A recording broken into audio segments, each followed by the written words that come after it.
Buti nakarating ka. Pumunta lang naman ako dito para ibigay sa'yo ito. Ang susunod na programa ay rated PG. Ito ay nangangailangan ng patnubay at gabay ng magulang para sa mga batang manonood.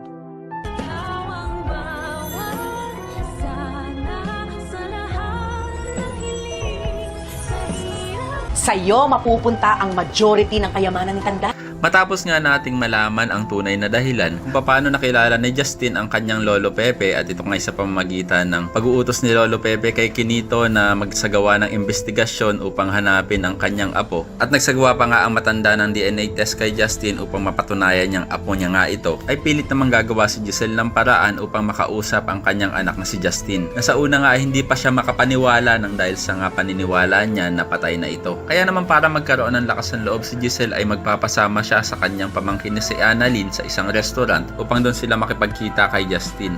Na napapayag naman ng kanyang amang si Eric. Ayon naman kay Justin ay Pasko naman daw kaya naman may ibibigay daw siya sa kanyang inang si Giselle. Na tsak pag nakita niya daw ito ay tatamaan siya ng sobra. Medyo matatagalan naman ang pagdating ni Justin sa kanilang meeting place at akala nga ni Giselle ay hindi nasusulpot ang kanyang anak. Kaya naman nang makita ni Giselle ang kanyang anak na papalapit na sa kanila ay gusto niya itong yakapin sana. Pero malamig ang pakikitungo nitong si Justin at hindi siya magpapayakap sa kanyang ina. Dahil ang tanging pakay lang naman daw ni Justin ay ibalik ang ipit na binigay sa kanya ni Giselle nung bata pa siya. Medyo natuwa naman itong si Giselle at sabi niya pa nga na siya ang nagkapit mismo sa buhok nito. Yun nga lang ipapamukha ni Justin kay Giselle na ang pakilala lamang ng kanyang ina sa kanya ay Tita Giselle. Kaya naman dito natatamaan si Giselle at pinagsisisihan niya na daw ang lahat ng ginawa niyang yon kay Justin. Samantala ito namang si Moira ay iniisip pa rin ang mamanahin nitong si Zoe. At siguro naman daw ay hindi pa nakikita ni Pepe itong si Justin kaya naman si Zoe pa rin ang tanging tagapagmana ng mga tanyag. Parang hindi naman matutuwa si Zoe sa pinagsasabi ng kanyang demonyitang ina at hindi siya proud dito. Kaya naman kung isa ka rin sa mga umaasang sana si Annalyn lang ang tanging pamanahan ni Lolo Pepe ay pakilike ang video na ito and don't forget to subscribe. Thanks for watching and see you next time. Bye bye!